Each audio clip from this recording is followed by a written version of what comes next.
ওই যে নির্বাচন গেল, এই যে হার জিত হইল, এইটাই আসল সফলতা নয়। ধন্যবাদ জানাচ্ছি। গতকালকে তো একটা ভোট যুদ্ধ চলছিল, আমরা নির্বাচিত হয়েছি আলহামদুলিল্লাহ।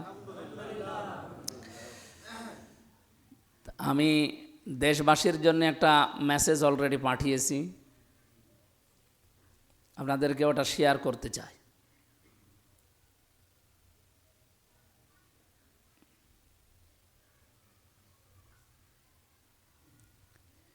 কুষ্টিয়ার যে নির্বাচনটা হয়ে গেল, আপনারা জানেন বেসরকারিভাবে আমাদেরকে অলরেডি নির্বাচিত ঘোষণা দিয়েছে। এখন হয়তো বাকি যে প্রক্রিয়াগুলো আছে, মাগরিবের পরে ডিসি সাহেব হয়তো ডাকবে, এরপরে ঢাকাতে, এরপরে যে কাজকর্মগুলো আছে।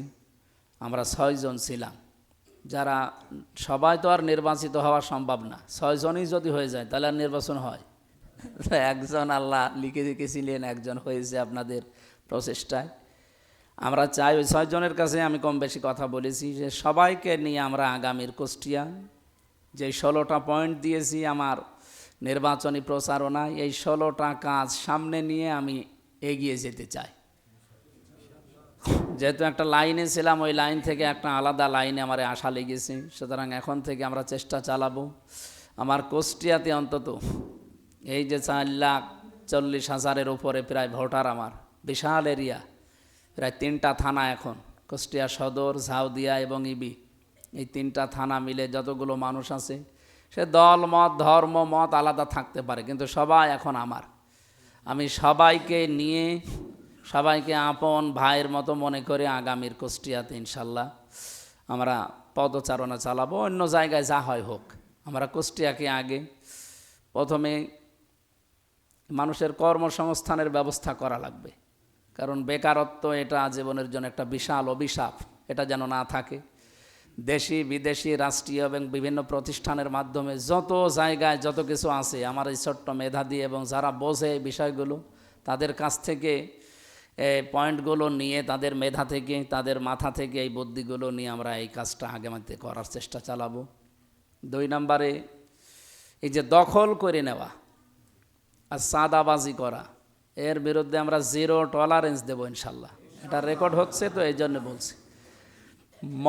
মদ মানে মাদক তো শুধু মদ না, এর সাথে অনেক কিছু জড়িত আছে। এইগুলোর যারা মানে এই কাজ করে যারা খায়, আমি কুষ্টিয়ার যে এই নদীর অঞ্চলে যারা এগুলো আছে, কুষ্টিয়ার পৌরসভার ভেতরে বহু জায়গায় এগুলো চলে, আমরা জানি।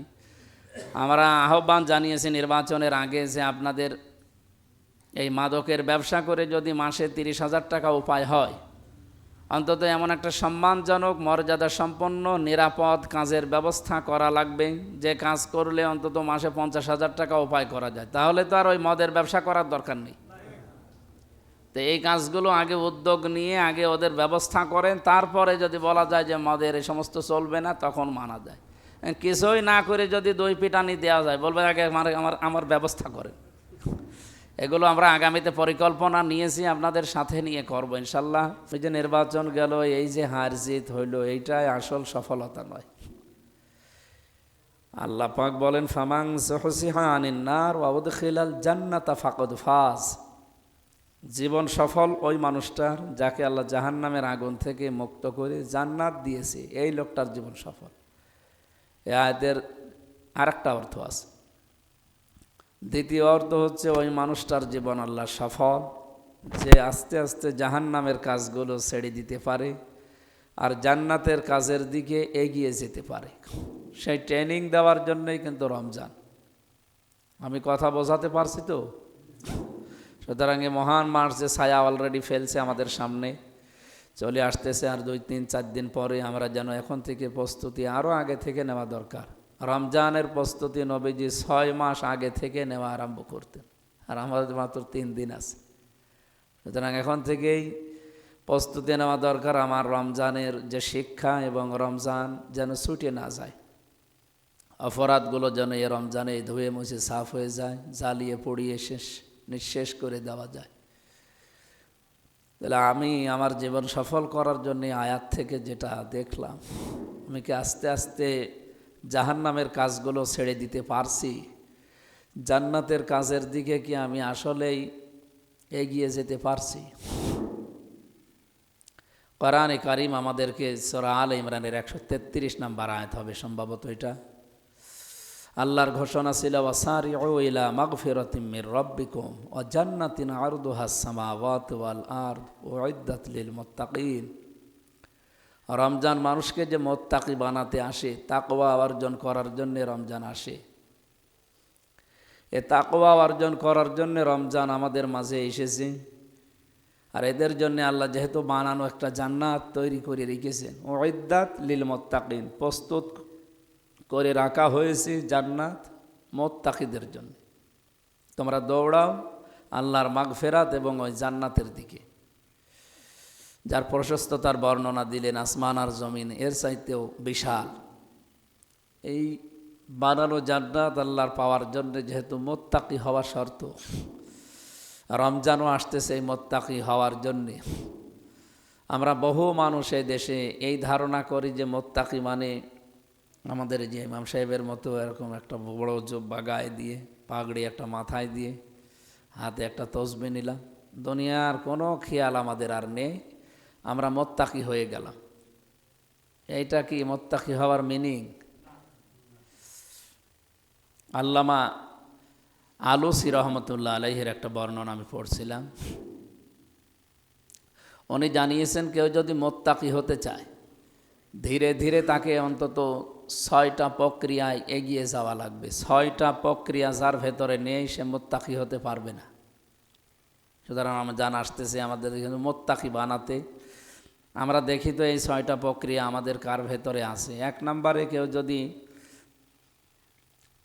মুত্তাকি হতে চায়, তাকওয়া অর্জন করতে চায়, সে যেন হকের অনুসন্ধানকারী হয়। আমি আবার বলছি, এই 6টা বিষয় খুব গুরুত্বপূর্ণ। তো এভাবে না গেলে আপনি তাকওয়া অর্জন করতে পারবেন না।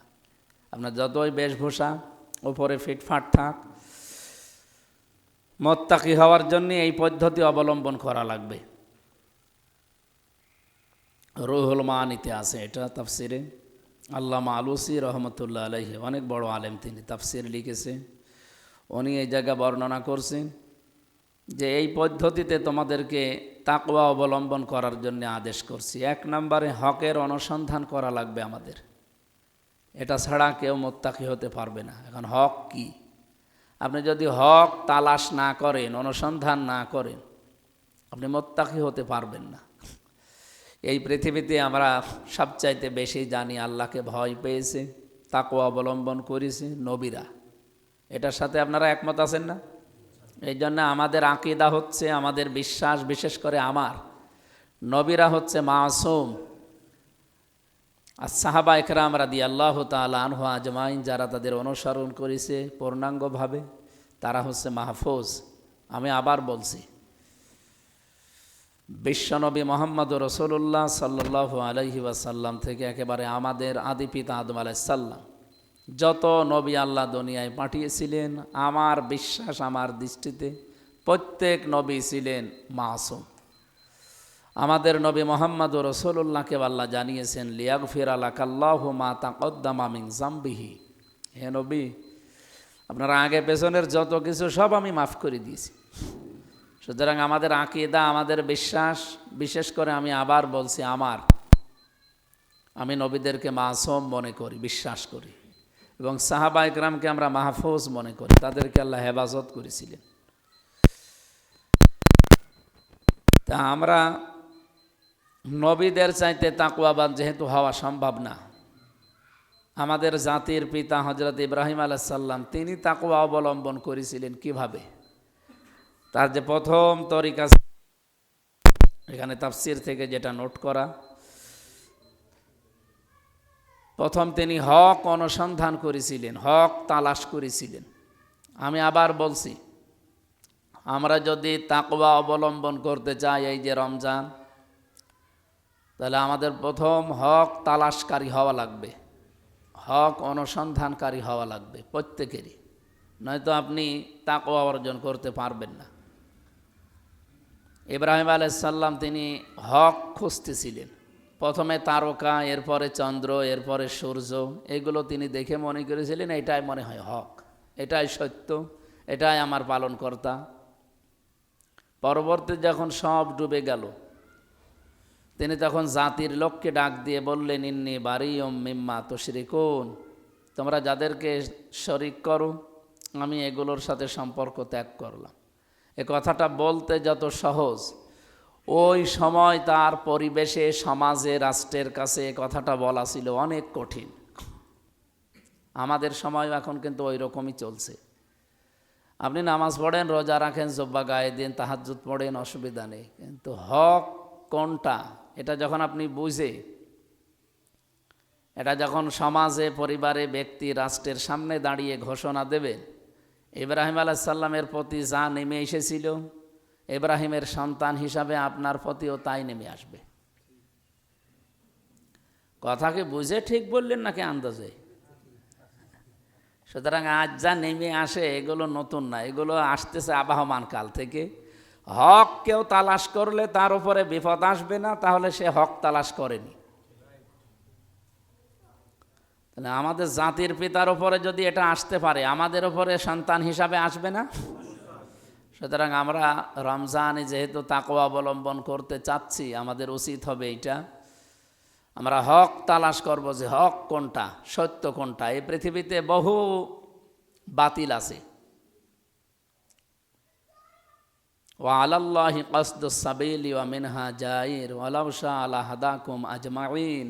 হে নবী, পৃথিবীতে বহু বাঁকা পথ আছে, এর ভেতরে সোজা পথ বলে দেওয়ার দায়িত্ব আমি নিয়েছি। ইন্না আলাইনা লাল হুদা।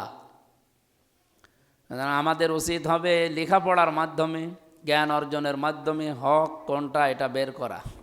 এজন্য আমরা চাই আগামীর বাংলাদেশে এই হকটা বের করার জন্যে কোরআন এবং হাদিস দ্বারা যে সমস্ত শিক্ষা ব্যবস্থা, এগুলোর প্রচলন আরও বেশি ঘটান। আল্লাহ আমাদেরকে যেন তৌফিক দেন এবং সহায় হন তিনি, জোরে বলেন আমিন। দ্বিতীয় নম্বর, তিনি হক পাওয়ার পরে জাতির লোককে বললেন, আমি তোমাদের সাথে নেই, তোমরা যে সমস্ত জিনিসের পূজায় লিপ্ত আছো আমি ওর সাথে সম্পর্ক ত্যাগ করলাম। তোমরা মাটি দিয়ে বানিয়ে অথবা আগুনের সামনে অথবা বড় গাছ দেখলে, সাপ দেখলে, উনি ওই জামানায় ওগুলো দেখেছিলেন তাই বলেছিলেন। আমাদের জামানায় কি বলা লাগবে? শুনতেছেন, বুঝতেছেন, আমি জানি, আবার বলছি, উনি ওই জামানায় ওগুলো ফেস করেছিলেন, জাতির লোককে বলেছিলেন যে আমি আগুনের কাছে মাথা নত করি না, সাপের কাছে, দরগার কাছে, দুর্গার কাছে, এই মাটির জিনিসের কাছে না। আমাদের জামানায় তো ফেস করা লাগবে। এখন তো আর মুসলমানের কাছে এসে, এই 92% মুসলমানের কাছে এসে কেউ বলবে না আপনাকে যে মূর্তি পূজা করেন, বলবে, কিন্তু ওই সিস্টেম আপনাকে নিয়ে চলে যাবে। মূর্তি পূজা যেন আপনি করেন এরকম লাইন আপনার সামনে খুলে দেবে, অথবা আল্লাহর সাথে শিরিক হয় এরকম কাজ আপনাকে দিয়ে করাবে। বিষয়টা তো একই। ওই জামানায় শিরিক করলে সে মুশরিক হতো, এ জামানায় যদি কেউ শিরিক করে সে কি হবে? আলাকাদ উহিয়া ইলাইকা ওয়া ইলাল্লাযীনা মিন ক্বাবলিকা লাইন আশরাকতা লা ইয়াহবাতান্না আমালুকা ওয়া লা তাকুনান্না মিনাল খাসিরিন। এই আয়াতটা খুব মারাত্মক একটা আয়াত, সূরা জুমারের 65 নম্বর আয়াত। আল্লাহ তাআলা বলেন, পৃথিবীতে নবীদেরকে আমি কম বেশি শরীয়ত দিয়েছিলাম। কারো শরীয়তে যেটা জায়েজ ছিল অন্য নবীর শরীয়তে ওটা ছিলই না। কারো শরীয়তে হারাম ছিল অন্য নবীর শরীয়তে ছিলই না। কিন্তু প্রত্যেকটি নবীকে আমার এই আদেশ ছিল যে জীবনে শিরিক করা যাবে না। শিরিক যদি দুনিয়ায় কেউ করে তাহলে তার পেছনের যত আমল আছে সব আমি আল্লাহ নষ্ট করে দেব। হে নবী, আপনিও যদি শিরিক করেন, লাইন আশরাকতা লা ইয়াহবাতান্না আমালুকা, লামে তাকিদ নুনে সাকিলা, আপনিও যদি জীবনে শিরিক করেন আপনারও কিন্তু আমল আখলাক আমি রাখবো না, সব নষ্ট করে দেব। ওয়ালা তাকুনান্না মিনাল খাসিরিন, এবং আপনি অবশ্যই ক্ষতিগ্রস্ত হয়ে যাবেন। নাউজুবিল্লাহ। কাকে ধমক দিচ্ছে আপনি টের পাচ্ছেন? কথা শুরুই করেছেন কয়েকটা তাকিদ দিয়ে, ওয়ালা কদ, ওয়া লাম কদ, খুব গুরুত্বপূর্ণ শব্দ। ওয়ালা কদ উহিয়া ইলাইকা ওয়া ইলাল্লাযীনা মিন ক্বাবলিকা, আপনাকে এবং আপনার পূর্বে যত নবী রাসূল পাঠিয়েছে প্রত্যেককে বলেছে যে যাই করেন শিরিক করবেন না। শিরিক যারা করে এদেরকে আমি আল্লাহ দুইটা জিনিস থেকে বঞ্চিত করে দেয়। এক নম্বরে, শিরিক করলে মাফ হবে না, 2 নম্বরে জান্নাত পাওয়া যাবে না। ইন্নাহু মাইয়ুশরিক বিল্লাহ ফাকাদ হাররামাল্লাহু আলাইহিল জান্নাহ। যে ব্যক্তি শিরিক করে এই লোকটার জন্য আল্লাহর কোনো ক্ষমা নেই, এই জান্নাতেও যাবে না। জান্নাতে যদি কোনো মানুষ যেতে না পারে, ওর বিপরীতে আর একটা জায়গা আছে না, ওয়াহুন নার, তার স্থান হবে আগুনে। আল্লাহ আমাদের হেফাজত করুন, আমিন। আরও কড়া কথা এর পরে আছে, ওয়াকদিমনা ইলা মা আমিলু মিন আমালিন ফাজআলনাহু হাবাআম মানসুরা। কোনো মানুষ যদি শিরিক মিশ্রিত কোনো কাজ নিয়ে আল্লাহর কাছে যায়, ধলি কণার মতো ওর মুখের ওপর ওটা আল্লাহ ফেলে দেবে, নিক্ষেপ করবে। আমার জীবনে আমল আখলাক কম থাক, কিন্তু শিরিক যেন না থাকে, এইটা থাকলে আল্লাহ তারে মাফ করবে না। উনি জাতির সামনে দাঁড়িয়ে এইটা বলেছিলেন। শিরিকের আমি এক কথায় ব্যাখ্যা বহু জায়গায় বলেছি, আজকেও বলছি আমার জাতির লোকের সামনে, এলাকার মানুষের সামনে। আল্লাহ যেটা পারে ওইটা অন্য কেউ পারে, এই বিশ্বাস করার নাম শিরিক। বুঝেছেন কিনা বলেন? আল্লাহ যেটা পারে ওইটা অন্য কেউ পারে না। কেউ যদি মনে করে না অন্য কেউ পারে, সঙ্গে সঙ্গে সে মুশরিক। কারণ শিরিক করলে মানুষ কি হয়? আর একবার বলেন। আমরা এখন বিশ্বাস করি সবাই এখানে যারা আছি, এই পৃথিবী বানিয়েছে কে? এখানে যদি কোনো নিয়ম নীতি চলে, কার চলবে? এর বাইরে আর কোনো কথা আছে কারো? হ্যাঁ, এর বাইরেও অনেকে অনেক দিকে হয়তো এদিকে ওদিক চলে যেতে পারে, তাদেরকে বলছি আলা লাহুল খালকু ওয়াল আমরু ইনিল হুকমু ইল্লা লিল্লাহ। এরকম বহু আয়াত কোরআনে আল্লাহ দিয়েছেন যে আমি বানিয়েছি, বিধান এখানে আমার চলা লাগবে। সুতরাং এই জমিন আমরা সবাই বিশ্বাস করছি যে পৃথিবী বানিয়েছে আল্লাহ, তো নিয়ম নীতি এখানে অন্য কারো চলবে, এরকম যদি কেউ বিশ্বাস করেন, মনে করেন বা ওই রকম কাজ করেন, আপনি কিন্তু শিরিক করে ফেললেন। এখন বলেন, এই শিরিক করা মুশরিক বাংলাদেশে মুসলমানদের ভেতরে নেই?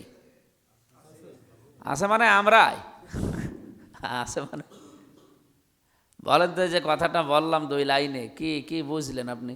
নামাজ পড়ে কি করবেন? আপনি রোজা রেখে কি করবেন যদি শিরিক ভেতরে চলে আসে? আপনি নিজে স্বীকার করছেন এই জমিন বানিয়েছে আল্লাহ, অথচ আয়াতের প্রথম অংশ এটা আলা লাহুল খালকু, এর পরেরটা কি? অল আমরু। আপনি বলছেন যে বানিয়েছে আল্লাহ, বিধানও আল্লাহর চলবে। আগেরটা মানছেন, পরেরটা আপনি মানতে গিয়ে তখন রাজনৈতিক দোহাই দেন যে না, আমি যে রাজনীতি করি তার সাথে তো এটা তো মেলে না, সুতরাং এটা রাজনৈতিক বক্তব্য, এর সাথে আমি নেই। আপনার ঈমান আছে? আর কোরআনের কোনো আয়াত না, কেউ যদি একটা অক্ষরও অস্বীকার করে ও কাফের। এর সাথে আপনারা একমত আছেন না? কোরআনের 6666টি আয়াত না, যদি কেউ একটা অক্ষর অস্বীকার করে ও মুসলমান থাকবে? এই জন্য আপনাকে আমি ভালোবাসি, অনেকে আছেন এখানেও আমি জানি, যদি অন্য কোনো চিন্তা ভাবনা থাকে পাল্টান। এ জমিন যার, আমরা বিধান চালাবো তার, এইটাই নিয়ম। অন্য কোনো বিধান এখানে যেই চালাতে চেষ্টা করবেন আপনি মুশরিক হয়ে যাবেন। জাতির লোকদের সামনে হযরত ইব্রাহিম যখন হাত তুলে বললেন, ইন্নী ওয়াজ্জাহাতু ওয়াজহিয়া লিল্লাযী ফাতারাস সামাওয়াতি ওয়াল আরদা হানিফা ওয়া মা আনা মিনাল মুশরিকিন, হে আমার জাতির লোকেরা, আমি তোমাদের সবার থেকে মুখ ঘুরিয়ে নিলাম। তোমরা যাদের কাছে মাথা নত করো, আমি ওর সামনে নেই। আজ আমি আমার জাতির সামনে বলছি, আজ যারা মানুষের তৈরি করা আইনে জমিনে কায়েম করতে চান, এটাও একটা মূর্তির মতো। কথা বুঝতেছেন? সুতরাং আমিও এর সাথে নেই। যত রকমের শিরিক মানুষ করতে পারে, সব শিরিক থেকে আমি আজকে মুখ ঘোরালাম। কার দিকে? আসমান আর জমিন যিনি বানিয়েছে ওই আল্লাহর দিকে। হানিফা, আমি একনিষ্ঠভাবে আজকে ঘুরে আসলাম। ওমা আনা মিনাল মুশরিকিন, আমি কিন্তু শিরিক করি না, মুশরিক না। এ কথা বলার পরে জাতির লোকেরা তারে আপেল খাওয়িয়েছিল নাকি? হ্যাঁ, কে দিয়েছিল? আগুনে দিয়েছিল। তিনি জাতির লোকদেরকে বললেন, কাইফা আখাফু মা আশরাকতুম ওয়ালা তাখাফুনা আন্নাকুম আশরাকতুম বিল্লাহ মা লাম ইউনাজ্জিল বিহি আলাইকুম সুলতানা, যে তোমরা শিরিক করে ভয় পাও না আল্লাহর সাথে, আর আমি আল্লাহর পক্ষে কথা বলে ভয় পাবো? তার মানে অনেকে দমে গিয়েছিলেন, আমরা তো সেই ইব্রাহিমের সন্তান, আমরা কি দমে যাব এবার? সুতরাং আমি একা হই, কোনো অসুবিধা নেই, কিন্তু আমি ইব্রাহিমের সন্তান হিসাবে ওইভাবে থাকা লাগবে। তাহলে উনি কি বললেন জাতির লোকদের কাছে, যে তোমরা আল্লাহর সাথে শিরিক করো বিভিন্ন জিনিসকে। এখনও শিরিক করা হচ্ছে আল্লাহর আইনের সাথে, আল্লাহর ক্ষমতার সাথে, আরও বিভিন্ন জিনিস। তো তোমরা এগুলো করে ভয় পাও না, আর আমি আল্লাহর পক্ষে কথা বলে ভয় পাবো, মানে আমার কোনো ভয় নেই। তোমাদের তো কোনো দলিল নেই, আর আমার দলিল আছে না? তাহলে হকের অনুসন্ধান করা, এটা হচ্ছে তাকওয়া অবলম্বনের প্রথম প্রক্রিয়া, ধাপ। আমরা এ ধাপে কয়জন আছি আল্লাহ ভালো জানি। 2 নম্বরে, হক যদি কেউ পেয়ে যায় তাহলে মাস্ট বি তাকে গ্রহণ করা লাগবে। হযরত ইব্রাহিম আলাইহিস সালাম তিনি হক পেয়ে গ্রহণ করেছিলেন না ছেড়ে দিয়েছিলেন? উনি যে পর দেখলেন চন্দ্র সূর্য, এরপরে তারকা, এগুলো দেখে যেই ডুবে যায় বললেন না, আমি যেগুলো অস্তমিত হয় এগুলো আমি ভালোবাসি না, পছন্দ করি না। উনি পরবর্তীতে আল্লাহর এই পরিচয় পেয়ে ঘোষণা দিয়ে জাতির সাথে লড়াই সংগ্রাম করে টিকেছিলেন। আমারও প্রশ্ন এটা, আমরা রমজান আসতেছে, রমজান চলেও যাবে, আমরা এই তাকওয়া অবলম্বন করতে চাই যে হক তালাশ করবো, এবার হক অনুসন্ধান করে বের করে যদি হক পেয়ে যায়, হক আমরা গ্রহণ করব।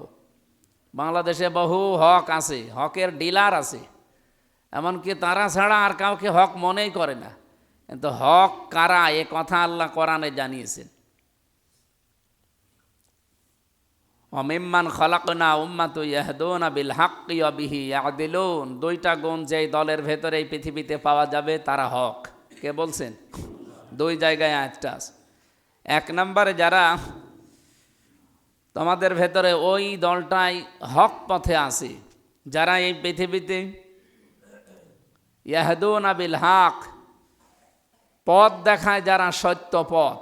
এ পৃথিবীতে আল্লাহ রসুলের চাইতে সত্য পথ আর আছে? সুতরাং আল্লাহ রসুলের বিরুদ্ধে যে পথগুলো আছে ওই দিকে যারা ডাকে, এরা যাই দাবি করুক না কেন, ওরা যদি একেবারে আসমান থেকে উড়ে আসে তাও তারা হকের উপরে নেই।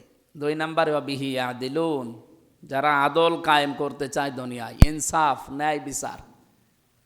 আপনি বলেন আমি যা বলতেছি কিছু বোঝেন নাকি এমনিতে শুনতেছেন? বলেন। এই 2টা বিষয় আপনাকে আগে নির্ধারণ করা লাগবে। বাংলাদেশে 73টা না 73,000 দল থাক, কোনো অসুবিধা নেই। হক দল এইটা, যারা এই জমিনে সঠিক পথ মানুষকে দেখানোর জন্য নির্দেশনা দেয়। ইয়াহদুনা বিল হক, ইয়াহদুনা এটা মজারে, বর্তমান, ভবিষ্যৎ, প্রেজেন্ট, ফিউচার। এখন দেখছে, ভবিষ্যতেও দেবে। 2 নম্বরে, যারা জমিনে ইয়াদিলুন, আদল কায়েম করতে চায়। আদল মানে না, মান আল আদাল লোগাতানা সারহান। আদল শব্দটার ব্যাখ্যা, এর পারিভাষিক এবং আবিধানিক যে অর্থগুলো, এর প্রকারভেদগুলো আছে। আমরা তাফসির থেকে একটা কোড বলছি। প্রত্যেকটি জিনিসের সাথে আদল করা, ন্যায় বিচার করা। আল্লাহর সাথে আদল করা, ন্যায় বিচার করা। রসুলুল্লাহর সাথে আদল করা, ন্যায় বিচার করা। 3টা বিষয় আছে। মোবাইল কারো মনে হয় বাজতেছে, কি সমস্যা কি? প্রত্যেক জমার নামাজে যে ইমাম সাহেব একটু পরে খুতবা দেবেন, খুতবার একদম শেষের আগে এই আয়াতটা পড়ি আরবিতে, ইন্নাল্লাহা ইয়া'মুরু বিল আদলি ওয়াল ইহসানি ওয়া ইতাইযিল কুরবা। পৃথিবীতে যত মসজিদে আমি নামাজ পড়লাম, দেশে বিদেশে, এই আয়াতটা শেষে পড়ি। এরপরে ফাজকুরুনি আযকুরুকুম ওয়াশকুরুলি ওয়ালা তাকফুরুন পড়ে আমরা শেষ করি। তো কি বলি আরবিতে? কোনো দিন এই 54 বছর স্বাধীনতার বাংলাদেশে আমরা বুঝেছি? যদি এটা বুঝতাম যে আল্লাহ নির্দেশ দিচ্ছে তোমাদেরকে আদল কায়েম করো, তোমরা আদল করবা। কি আদল? কি এই পৃথিবীতে যত নবী ছিলেন তারা ইনসাফ কায়েম করতে পেরেছিলেন, আর মুহাম্মদুর রাসূলুল্লাহকে আল্লাহ ইনসাফও কায়েম করতে দিয়েছে, আদলও কায়েম করতে দিয়েছে। আপনি দাউদ নবীর দিকে তাকান, তিনি আদল কায়েম করতে পারেননি, তিনি ইনসাফ কায়েম করেছিলেন। হ্যাঁ, তার প্রতি নির্দেশ ছিল ইনসাফ কায়েম করেন। তিনি ইনসাফ শব্দের নিষ্ফন থেকে শব্দটা আসা, নুন সোয়াদ ফা, এর বাংলা অর্থ হচ্ছে অর্ধেক। এই জন্য দাউদ নবীর কাছে কোনো বিচার যদি আসতো উনি অর্ধেক করে সমান সমান করে দিতেন। আমি একটা বিচার পড়েছিলাম তাফসিরে, এক মহিলার সন্তান নিয়ে ঝামেলা ছিল, ওনার কাছে আসার পরে উনি ভাগ করে জল্লাদকে বললেন যে দুইজন মাই যখন দাবি করছে যে সন্তান আমাদের, তখন আমি কি করি, এর মাঝখানে রাখো, একেবারে সমান সমান করে কেটে দুইজনকে ভাগ করে দাও। উনি আদল করেন নাই, ওই জায়গায় করেছিলেন ইনসাফ। কি করেছিলেন? কিন্তু আমাদের নবীকে আল্লাহ শুধু ইনসাফ কায়েম করে শেষ করেননি, উনি বলেছেন যে আপনাকে ন্যায় বিচার কায়েম করা লাগবে। আদল, আদলটা কি?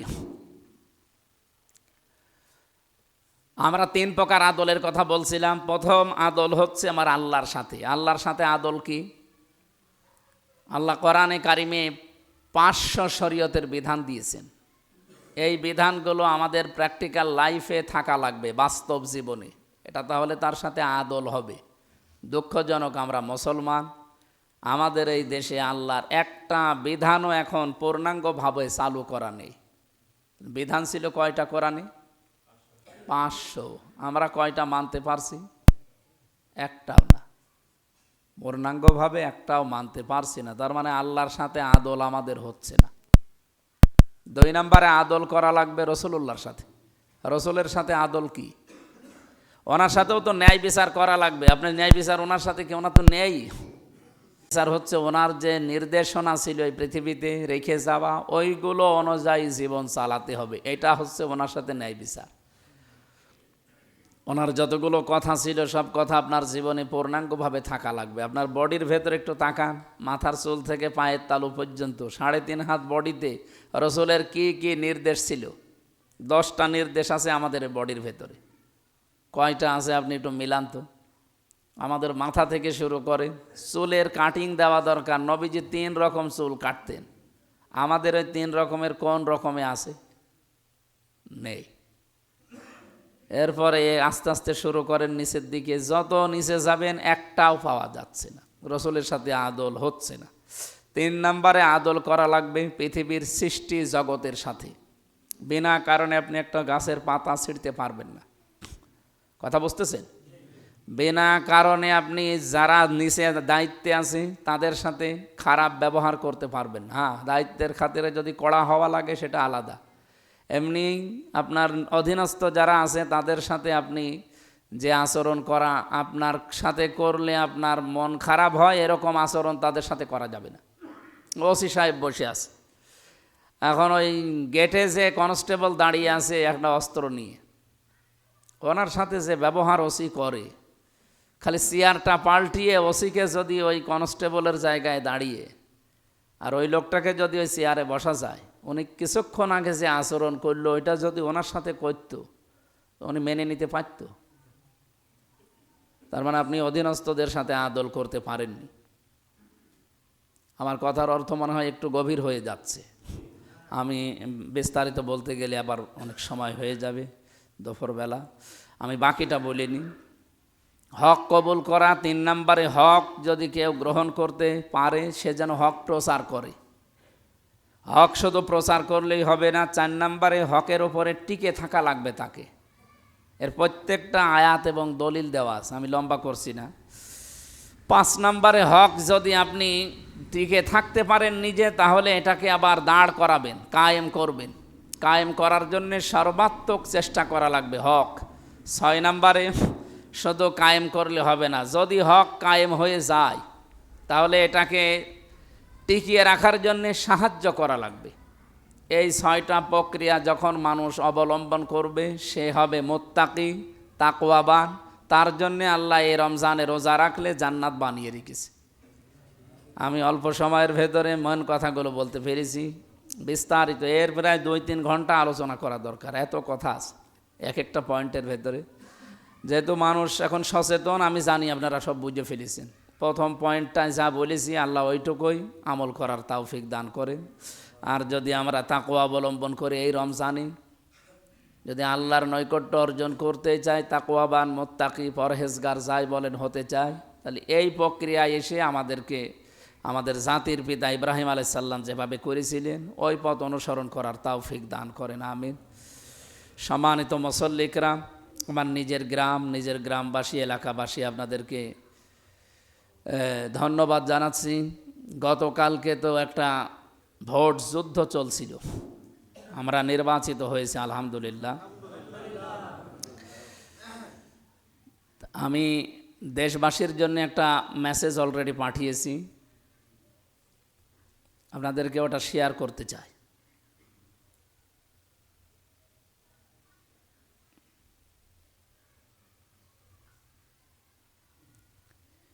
কুষ্টিয়ার যে নির্বাচনটা হয়ে গেল আপনারা জানেন, বেসরকারিভাবে আমাদেরকে অলরেডি নির্বাচিত ঘোষণা দিয়েছে। এখন হয়তো বাকি যে প্রক্রিয়াগুলো আছে, মাগরিবের পরে ডিসি সাহেব হয়তো ডাকবে, এরপরে ঢাকাতে, এরপরে যে কাজকর্মগুলো আছে। আমরা 6 জন ছিলাম, যারা সবাই তো আর নির্বাচিত হওয়া সম্ভব না। 6 জনই যদি হয়ে যায় তাহলে আর নির্বাচন হয়? একজন আল্লাহ লিখে রেখেছিলেন, একজন হয়েছে আপনাদের প্রচেষ্টায়। আমরা চাই ওই 6 জনের কাছে আমি কম বেশি কথা বলেছি যে সবাইকে নিয়ে আমরা আগামীর কুষ্টিয়া যে 16টা পয়েন্ট দিয়েছি আমার নির্বাচনী প্রচারণায়, এই 16টা কাজ সামনে নিয়ে আমি এগিয়ে যেতে চাই। যেহেতু একটা লাইনে ছিলাম, ওই লাইন থেকে একটা আলাদা লাইনে আমার আশা লেগেছে, সুতরাং এখন থেকে আমরা চেষ্টা চালাবো আমার কুষ্টিয়াতে অন্তত এই যে 4,40,000-এর উপরে প্রায় ভোটার, আমার বিশাল এরিয়া, প্রায় 3টা থানা এখন, কুষ্টিয়া সদর, ঝাউদিয়া এবং ইবি, এই 3টা থানা মিলে যতগুলো মানুষ আছে, সে দল মত ধর্ম মত আলাদা থাকতে পারে, কিন্তু সবাই এখন আমার। আমি সবাইকে নিয়ে, সবাইকে আপন ভাইয়ের মতো মনে করে আগামীর কুষ্টিয়াতে ইনশাল্লাহ আমরা পদচারণা চালাবো। অন্য জায়গায় যা হয় হোক, আমরা কুষ্টিয়াকে আগে প্রথমে মানুষের কর্মসংস্থানের ব্যবস্থা করা লাগবে, কারণ বেকারত্ব এটা জীবনের জন্য একটা বিশাল অভিশাপ, এটা যেন না থাকে। দেশি বিদেশি রাষ্ট্রীয় এবং বিভিন্ন প্রতিষ্ঠানের মাধ্যমে যত জায়গায় যত কিছু আছে, আমার এই ছোট্ট মেধা দিয়ে এবং যারা বোঝে এই বিষয়গুলো, তাদের কাছ থেকে এই পয়েন্টগুলো নিয়ে, তাদের মেধা থেকে, তাদের মাথা থেকে এই বুদ্ধিগুলো নিয়ে আমরা এই কাজটা আগামীতে করার চেষ্টা চালাবো। 2 নম্বরে এই যে দখল করে নেওয়া আর চাঁদাবাজি করা, এর বিরুদ্ধে আমরা 0 টলারেন্স দেবো ইনশাল্লাহ। এটা রেকর্ড হচ্ছে তো, এই জন্য বলছি। মদ মানে মাদক তো শুধু মদ না, এর সাথে অনেক কিছু জড়িত আছে। এইগুলোর যারা মানে এই কাজ করে যারা খায়, আমি কুষ্টিয়ার যে এই নদীর অঞ্চলে যারা এগুলো আছে, কুষ্টিয়ার পৌরসভার ভেতরে বহু জায়গায় এগুলো চলে, আমরা জানি। আমরা আহ্বান জানিয়েছি নির্বাচনের আগে যে আপনাদের এই মাদকের ব্যবসা করে যদি মাসে 30,000 টাকা উপায় হয়, অন্তত এমন একটা সম্মানজনক মর্যাদা সম্পন্ন নিরাপদ কাজের ব্যবস্থা করা লাগবে, যে কাজ করলে অন্তত মাসে 50,000 টাকা উপায় করা যায়। তাহলে তো আর ওই মদের ব্যবসা করার দরকার নেই। তো এই কাজগুলো আগে উদ্যোগ নিয়ে আগে ওদের ব্যবস্থা করেন, তারপরে যদি বলা যায় যে মদের এই সমস্ত চলবে না, তখন মানা যায়। কিছুই না করে যদি 2 পিটানি দেওয়া যায়, বলবে আগে আমার ব্যবস্থা করেন। এগুলো আমরা আগামীতে পরিকল্পনা নিয়েছি, আপনাদের সাথে নিয়ে করব ইনশাল্লাহ। আমার গ্রামবাসীকে ধন্যবাদ জানিয়ে এখন জমান নামাজ তো বাকিটা আপনাদের ইমাম সাহেব আছে, উনি শেষ করুক। হ্যাঁ, না এত বড় হুজুর থাকতে নামাজ, ঠিক আছে। সুন্নত নামাজ যারা পড়েন পড়ে নিন, বাকি নামাজ